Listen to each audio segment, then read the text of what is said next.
ദാരിദ്ര്യത്തിൽ ജനിച്ചവർ എങ്ങനെ കോടീശ്വരന്മാരായി? അവരുടെ വേഷം, അവരുടെ രീതി, അവരുടെ നടത്ത, കൈയൊക്കെ ഇങ്ങനെ അകറ്റിയുള്ള ഒരു നടത്ത, ഷർട്ടൊക്കെ ഇങ്ങനെ ഉണ്ടല്ലോ, ഇതൊക്കെ എവിടെ വന്നു? ദാരിദ്ര്യത്തിൽ ജനിച്ചവർ എങ്ങനെ കോടീശ്വരന്മാരായെന്നും ഇതിനൊന്നും അംഗീകാരം കൊടുക്കരുതെന്നും താൻ എസ്.എഫ്.ഐയുടെ ആദ്യത്തെ സംസ്ഥാന പ്രസിഡന്റായി വരുമ്പോൾ പിണറായിയെ തിരുവിതാംകൂറിലെങ്ങും ആർക്കും അറിയില്ല എന്നും രക്തസാക്ഷിയായ തന്റെ അനുജൻ ഭുവനേശ്വരന് വേണ്ടി കേസ് വാദിക്കാൻ പിണറായിയുടെ നേതൃത്വത്തിൽ 10 പൈസ നൽകിയിട്ടില്ലെന്നും വീട്ടിലെ ആഞ്ഞിലിമരം വിറ്റാണ് കേസ് നടത്തിയതെന്നും ഇപ്പോൾ എല്ലാത്തിന്റെയും പിതൃത്വം പിണറായി ഏറ്റെടുക്കാൻ ശ്രമിക്കുകയാണെന്നും മാർക്സിനെയും ഏംഗൽസിനെയും വായിക്കാത്ത മാർക്സിസ്റ്റുകാരാണ് ഇവിടെയുള്ളതെന്നും ജി സുധാകരൻ. ദാരിദ്ര്യത്തിൽ ജനിച്ചവർ എങ്ങനെ കോടീശ്വരന്മാരായി? അവരുടെ വേഷം, അവരുടെ രീതി, അവരുടെ നടത്ത, കൈയൊക്കെ ഇങ്ങനെ അകറ്റിയുള്ള ഒരു നടത്ത, ഷർട്ടൊക്കെ ഇങ്ങനെ ഉണ്ടല്ലോ, ഇതൊക്കെ എവിടെ വന്നു? ഇതിനൊന്നും അംഗീകാരം കൊടുക്കരുത്.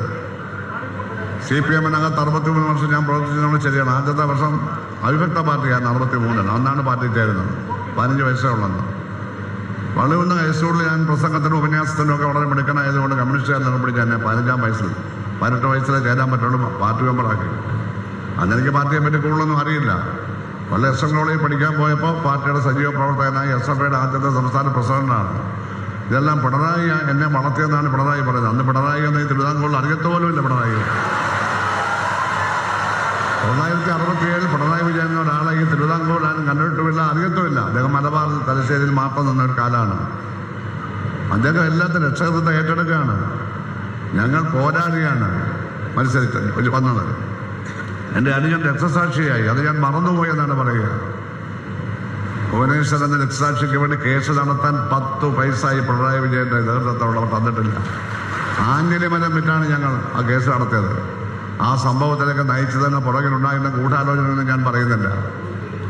അന്ന് അതിൽ പങ്കെടുത്ത ഒരാളോടും കോൺഗ്രസിലില്ല. ഇന്ന് ഒരാൾ പോലും ഇന്നത്തെ UDF-ലില്ല. ഇതൊക്കെ എടുത്ത് പറയുകയാണ് അദ്ദേഹം. അങ്ങനെയാണെങ്കിൽ 2400 പേരെ കൊലപ്പെടുത്തിയ പശ്ചിമ ബംഗാളിൽ നിങ്ങൾ ആരുമായിട്ടാണ് കൂട്ടുകൂടിയത്? അവരാരും ഇപ്പം ഇല്ല. ഇതൊന്നും അല്ല ചരിത്രം. ചരിത്രം മാറി, ഇന്ത്യ മാറിക്കൊണ്ടേയിരിക്കുകയാണ്. മാർക്സിനെ അറിയാത്ത മാർക്സിസ്റ്റുകാരാണ് ഇവിടെയുള്ളത്. എംഗൽസിനെ വായിക്കാത്ത മാർക്സിസ്റ്റുകാരാണ് ഇവിടെയുള്ളത്. ഞാൻ കമ്മ്യൂണിസ്റ്റ് മാനിഫെസ്റ്റോ തലതിരിച്ചാണ് വായിച്ചതാണ് വിജയരാഘവൻ പറയുന്നത്. ഞാൻ അയാളെ പരാജയ രാഘവൻ എന്നാണ് വിളിക്കുന്ന. കാരണം 1.5 ലക്ഷത്തിനാണ് ഇപ്പോൾ പാർലമെന്റിൽ തോറ്റത്. 1.5 ലക്ഷം കൊണ്ട് തോറ്റു.